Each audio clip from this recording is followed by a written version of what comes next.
clap.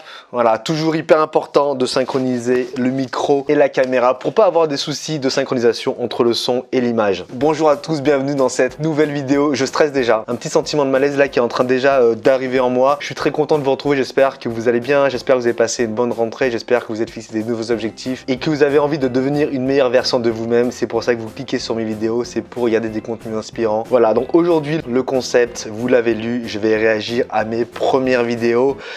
C'est à la fois un aveu de faiblesse, mais c'est aussi un aveu d'humilité. Et comme je dis souvent, l'humilité est la mère de toutes les vertus.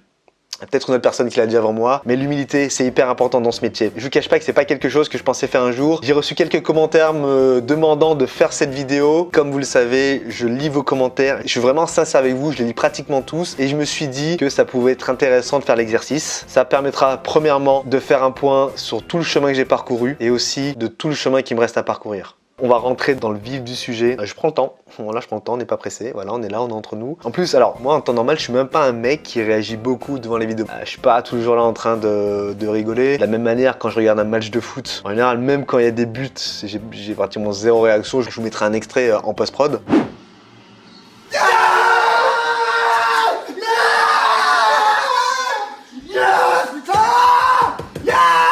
Globalement, je suis pas un mec qui montre beaucoup ses émotions, mais je pense que là, ça va me faire quelque chose de revoir mes premières vidéos. Comme je dis souvent, quand faut y aller, faut y aller. Donc vous voyez là, on est sur mon écran d'accueil. Je vous l'avais dit dans une précédente vidéo, je suis minimaliste. Ça, c'est mon bureau. Il n'y a absolument rien sur mon bureau. Et là, c'est mon écran d'accueil. Et vous pouvez voir en haut là mes onglets. Ils sont hyper épurés. Je le rappelle, le minimalisme, c'est se débarrasser du superflu pour ne laisser parler que l'essentiel. Je le dis souvent. Ok, bon, là, je clique sur YouTube. Là, c'est toutes les chaînes de la Maison Grise. Je vais cliquer sur Fred Vandelong parce que c'est comme ça que je m'intitule. Voilà, on est sur ma chaîne. Donc là, je vais scroller ma chaîne YouTube. Ah ouais. Ouais, ben on va regarder les premières vidéos. Donc là, si je regarde bien, ah ouais, FAQ spécial 2000 abonnés. Je pense qu'on va commencer par ça. Je vais mettre mes AirPods. Alors ça, c'est une petite technique pour ceux qui sont sur YouTube comme moi. C'est pour le montage, pour pas avoir des problèmes de son. Toujours important de bien synchroniser ses AirPods avec son ordinateur. Bon bah c'est parti, hein. On va regarder ma première vidéo. Un peu stress, hein. Ah ouais, le t-shirt à l'ancienne. C'est vrai que ouais, je mettais beaucoup ce t-shirt à l'époque. Et hop, ça c'est un clap, tu vois. Ça permet de synchroniser l'image et le son. Ah ouais, j'avais une intro comme ça un peu à l'ancienne où je faisais style clap pour synchroniser le son et l'image. Bonjour à tous, bienvenue dans cette nouvelle vidéo. Je suis très content de vous retrouver pour une nouvelle vidéo. Et aujourd'hui, c'est une vidéo un peu... En fait, je réagis direct parce que c'est la musique. Et à l'époque, j'avais pas de contrat avec une bibliothèque musicale et j'utilisais une musique lambda que tout le monde utilise à l'époque. Et là, je suis en train de l'écouter, ça me rappelle des souvenirs. Question de Sidi Tamos qui me dit quel est ton prochain non-projet? J'ai réfléchi depuis un moment déjà, mais je pense que c'est l'ouverture d'une chaîne secondaire. Ah, finalement, jamais sorti cette chaîne secondaire. C'est le problème au début, on veut lancer plein de choses et au final, il se passe rien, donc on tourne un peu en rond et on n'a même pas envie de sortir des projets annexes, donc jamais sorti cette chaîne secondaire, peut-être un jour, hein, peut-être. Sympa la montre à l'époque. Question de Dobby91 qui me dit depuis combien de temps connais-tu Pierre et Ben? Pierre, je le connais depuis janvier 2010. J'ai pas le calcul en tête, donc je vous le mettrai au montage. Ouais, mais en fait, j'ai l'impression que j'ai toujours eu une sorte de second degré. Je dis je connais Pierre depuis 2010, j'ai pas le calcul en tête. À l'époque, on est en 2020, donc j'ai fait bac S. Et là, je pense que je fais du second degré, un peu pour faire le mec qui sait pas calculer. Une sorte de second degré un peu bizarre, mais ouais. C'est quoi ton vrai boulot dans la maison à part arbitre? On va dire que j'ai la double casquette, c'est que je suis arbitre dans les vidéos de Pierre et je suis juge dans les vidéos de Ben. Ok, donc là, je commence à comprendre mon personnage de l'époque. C'est de répondre de manière hyper sérieuse à des questions assez basiques en répondant un peu à côté. Et par exemple, là, la question c'était c'est quoi ton vrai métier à Maison Grise? Bah évidemment que je suis pas que juge et arbitre. J'ai des... Une question de Benjo Verrecchia. Ah, j'imagine que c'est une page fan de Pierre Cross. J'ai toujours les mêmes mécaniques. Lire quelque chose, dire son contraire en sous-entendant un truc évident. C'est mon personnage de l'époque. Je l'avais dit dans une précédente vidéo, faut trouver son clown et je pense qu'à l'époque, ça c'était mon clown. Vous ferez une rencontre un jour? Oui, ben j'imagine que le jour où on atteindra les 3000 abonnés, je ferai sûrement un meet-up. Alors je suis sincèrement désolé, mais j'ai jamais fait de meet-up pour mes 3000 abonnés. Bah, toutes mes excuses. Et comme on dit souvent, faute avouée, faute à demi pardonnée. Quel est ton tournage préféré avec Pierre et Benjamin? Il y en a un qui m'a marqué, c'était le tournage Vivre une journée comme un couple qu'on a fait à Londres avec la scène de la demande en mariage. Pierre, veux-tu m'épouser? Ah yes! Yes, oui!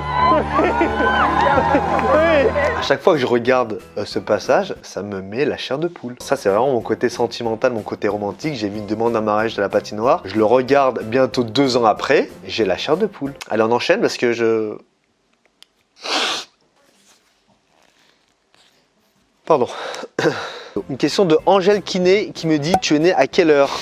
Alors je suis né exactement à 8h49. Je vous mettrai mon acte de naissance en post-prod. Qui ça intéresse l'heure? Non mais dites-le moi, hein. Dites-le moi, là je vous regarde, dites-le moi. Le fait que je sois né à 8h49, ça n'intéresse personne et je suis hyper sérieux. Je crois que je demande l'acte de naissance à mes parents pour le montage. Je vais essayer de vous retrouver la conversation WhatsApp de l'époque, mais je crois vraiment que je demande à mes parents « Est-ce que vous avez mon acte de naissance? J'en ai besoin pour une vidéo YouTube. » Ah, c'était mon clown de l'époque, qu'est-ce que je voulais que je vous dise, hein. Et là j'ai une dernière question de Lucas Studio qui me dit « D'où vient ta passion ?» Lucas Studio, mais c'est vrai, parce que j'avais vu qu'il avait répondu à ma story sur Instagram et je me suis dit je vais le garder à la fin. Lucas Studio, que je salue. D'où vient ta passion, vocation pour la comédie? Donc c'est une bonne question. Ça vient depuis que je suis tout petit et je suis tombé sur le film Les Visiteurs. C'est à ce moment-là que je me suis dit c'est ça que je veux faire, c'est le métier que je veux faire. Et en tout cas je remercie Télérama d'avoir dit que je suis le nouveau Pierre Ninet. Bon, je vais vous faire une confidence, et je vous le dis, hein, de vous à moi, Télérama n'a jamais dit ça. Je vous ai menti. Désolé, je rigole, c'est nerveux. J'aime pas mentir à ma communauté, et je suis vraiment sincèrement désolé. Mais comme je dis souvent, faute avouée, faute à moitié pardonnée. Je vous embrasse très fort et je vous dis à la prochaine. Ciao, ciao. Ouais, l'outro hyper basique. Je vous dis à bientôt et à la prochaine. Ciao, ciao. Première vidéo en même temps, donc on sait pas quoi faire, on connaît pas encore les mécaniques. Honnêtement, c'est moins pire que ce que je pensais, mais c'est toujours un peu bizarre de regarder ces premières vidéos. Mais en même temps, c'est le jeu. On va essayer de voir une deuxième vidéo. Je pourrais pas tous les regarder parce que voilà, en même temps, il y en a beaucoup. Je pense que nous, en tant que créateurs de contenu sur YouTube, on a la chance de voir le travail, en tout cas de voir la personne qu'on était là, en l'occurrence, le 12 août 2020. Je peux vraiment faire un travail sur moi-même et me dire, voilà Fred, à cette époque-là, tu faisais comme ça, maintenant, tu es arrivé là et tu dois encore arriver là. Comme je dis souvent, c'est important de faire le point sur la personne qu'on était avant pour visualiser la personne que l'on aimerait devenir. Si je prends l'exemple de Vincent Van Gogh, quand il a peint La Nuit étoilée, je pense que s'il revient à la fin de sa carrière et qu'il regarde ce tableau, il se dit ok, j'ai peut-être manqué de technique, j'ai peut-être pas utilisé les bonnes couleurs. Je pense que lui aussi il se dit j'ai pas fait les bonnes choses. Voilà, moi je suis aussi une sorte un peu de Vincent Van Gogh du YouTube game. Vincent Van Long quoi. Donc on va regarder une autre vidéo. J'ai regardé le What's in my bag Back to School. Alors, on est le 23 août 2020. C'est les vidéos de rentrée que j'ai l'habitude de faire, que je publie fin août. C'est parti, hein. Toujours la même intro, j'imagine. Tac, voilà, le clap, toujours hyper important pour synchroniser le son et l'image. Marrant, ce studio, je tournais dans son studio à l'époque. Donc c'était le studio de Ben. Vu qu'à l'époque, j'avais pas de studio tourné, j'allais un peu dans les studios de tout le monde et je faisais semblant de faire passer ça pour mon propre studio. Et à l'époque, je m'habillais beaucoup en bordeaux. Je sais pas pourquoi j'avais cette envie de m'habiller en bordeaux. Avant de vous montrer ce qu'il y a dans mon sac, je tenais à vous dire que je suis minimaliste. En tout cas, je suis dans une démarche minimaliste. Alors, qu'est-ce que ça signifie? Le minimalisme, c'est se débarrasser du superflu pour ne laisser parler que l'essentiel. Je me gratte, hein. Le malaise est là, hein. Le malaise est là. Ouais, c'est des phrases que j'employais à l'époque. Est-ce que je le pensais vraiment ou est-ce que je me mettais dans un personnage de mec minimaliste? Ouais, je sais pas trop. C'est un peu un mix des deux, mais j'assume à 100%. Petite subtilité en plus, c'est assorti. C'est mon petit côté romantique. Il n'y a rien de romantique à sortir une pochette de MacBook avec une pochette de Calme, mais c'était mon personnage de l'époque. Encore une fois, je peux pas renier mes origines. Malheureusement, c'est ce que je dis souvent. On est qui on est, on devient qui on devient. Alors toujours dans cette démarche d'hygiène et de propreté au quotidien, c'est la cire orientale. Alors moi j'utilise... Mais qu'est-ce que je fous avec un pot de cire à épiler dans mon sac? D'habitude je le laisse au bureau dans la salle de bain, donc je n'ai pas compris pourquoi il était en sac. Alors ça c'est un classique, je le présente même pas, c'est un fer à lisser. Ok, alors là, je suis obligé de vous dire la vérité, en fait... J'ai pas de fer à lisser en fait. Je sais pas si ça se voit bien la cam, j'ai des cheveux qui sont assez courts et techniquement je peux pas du tout utiliser un fer à lisser sur mes cheveux. Je pense que j'avais dû l'emprunter à une des filles de Maison Grise qui s'en sert ici. Évidemment que je me sers pas d'un fer à lisser. Vu que moi je suis un gourmand et je mange beaucoup, j'ai toujours mon kilo de pâtes avec moi, mes penne rigate de chez Barilla. Regardez, est-ce que vous avez vu la subtilité? C'est pas du tout des penne rigate, c'est des pipe rigate. Ah, objet suivant. Alors ça, qu'est-ce que c'est? C'est un cadre. Qu'est-ce que ça représente? Un cadre, mais il ne rentre même pas, le cadre, si on regarde bien, il ne rentre pas dans mon sac. On va le revoir, je pense même qu'il y a un faux raccord. Regardez, il dépasse en fait, il dépasse, c'est-à-dire que je crois que je ne peux même pas fermer le sac. Hein. Donc j'aime bien l'avoir avec moi parce que c'est vrai qu'aujourd'hui, moi j'ai beaucoup de succès. Donc ça, c'est ma deuxième vidéo et je dis, bah j'ai beaucoup de succès. Mais non Fred, tu n'as pas beaucoup de succès. Aujourd'hui, oui, c'est évident, les chiens font pas des chats. Là, tu vois, là, le Fred de l'époque, le Fred du 23 août 2020, tu es un peu arrogant. Je pense qu'à l'époque, j'ai fait une erreur, j'ai pris un peu les gens de haut, j'étais un peu hautain. Merci à tous d'avoir regardé cette vidéo, je vous souhaite une très belle fin d'été et une bonne rentrée à toutes et à tous. Et je vous dis à bientôt, ciao ciao. Et je vous dis à bientôt, ciao ciao.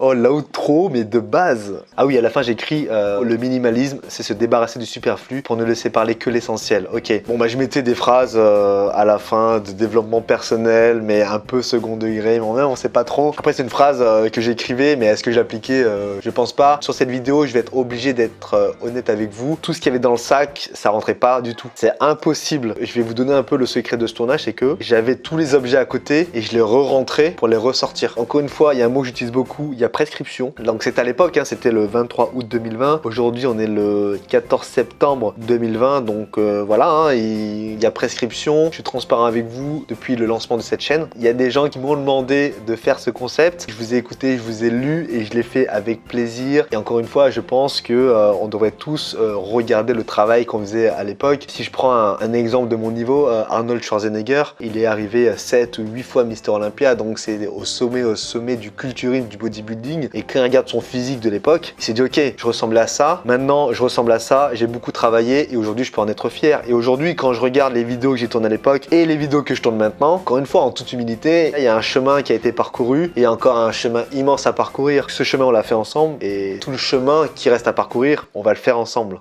Voilà, en tout cas j'espère que vous avez aimé cette vidéo. N'hésitez pas à me dire en commentaire ce que vous avez pensé de la vidéo. Merci à tous pour votre fidélité, ça me fait vraiment plaisir. N'hésitez pas à vous abonner, à mettre un pouce bleu, à commenter, à me dire ce que vous voulez d'ailleurs, voilà. Je vous remercie d'avoir regardé cette vidéo, je vous dis à bientôt, ciao ciao.